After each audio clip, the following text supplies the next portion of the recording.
নমস্কাৰ আটাইলৈ স্বাগতম জনাই আজি মই জিকা আৰু মাছৰ জোল বনাব ললো। ইয়াত মই জিকা 3টা সৰু সৰুকৈ কাটি লৈছো আৰু মাছ 4 পিস নিমখ ৰংগুৰা হানি লৈছো আৰু পিয়াজ এটা সৰু সৰুকৈ কাটি লৈছো। ইয়াত তেল লাগিব 2-3 চামুচ মান, নিমখ আন্দাজ মতে আৰু ৰংগুৰা। আহকচোন মই এতিয়া এখিনি বনাবলো। কেৰাহীটো গৰম কৰি ললো। এতিয়া ইয়াত মই তেল 2-3 চামুচ মান দি দিম মাছখিনি ভাজাৰ বাবে। তেলখিনি গৰম হ'ব লাগিব। তেল গৰম হৈ গ'ল। এতিয়া মাছখিনি মই ইয়াত দি দিম।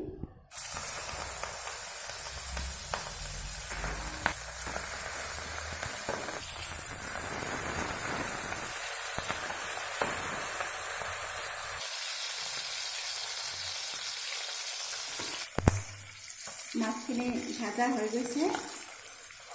এতিয়া নমাই দিব।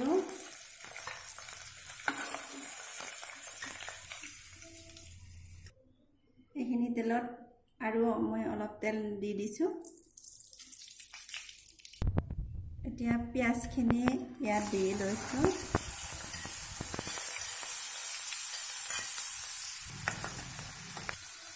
পিয়াজখিনি ৰঙা পৰি গৈছে। এতিয়া জিকাখিনি ইয়াত দি দিম।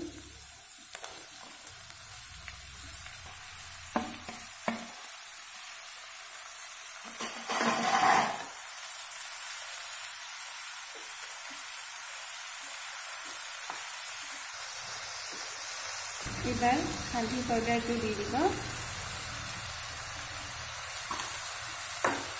নিমখটো দি দিব।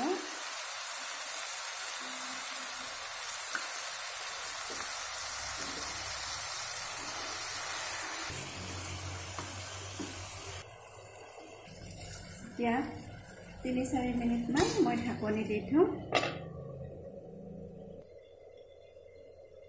জুইটো অলপ কমাই লৈছো।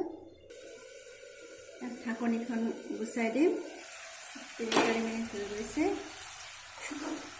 জিকাখিনি ধুনীয়াকৈ সিজি গৈছে। জুইখিনি বঢ়াই দিম। এনেকৈ 2-3 মিনিট লাৰি দিম। তাৰপিছত এইখিনি অকণমান পানীখিনি নোহোৱা হ'লে আমি পানী দি দিম। এইবাৰ ইয়াত 1 কাপ পানী দি দিব আৰু অলপ পানী দিব পৰা যাব। টোটেল মই 2 কাপ পানী দি দিলোঁ।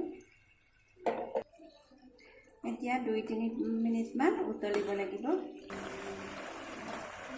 2-3 মিনিট হৈ গ'ল। এতিয়া মই ইয়াত মাছখিনি দি দিম।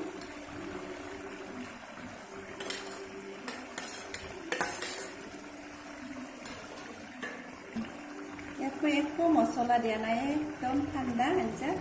ইয়াত অলপ মই গৰম মছলা দি দিছোঁ, সকলোৱে খাব পৰা কৰি।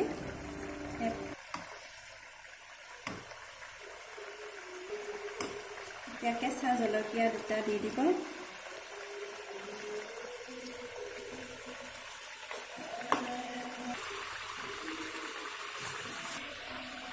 ধনিয়াৰ পাত অলপ দি দিব। হৈ গ'ল। গেছটো অফ কৰি দিছোঁ।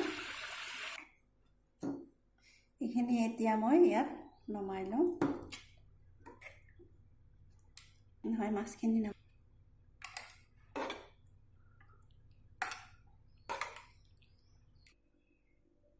এতিয়া ভাতৰ লগত পৰিৱেশন কৰিব পৰা হৈ গৈছে।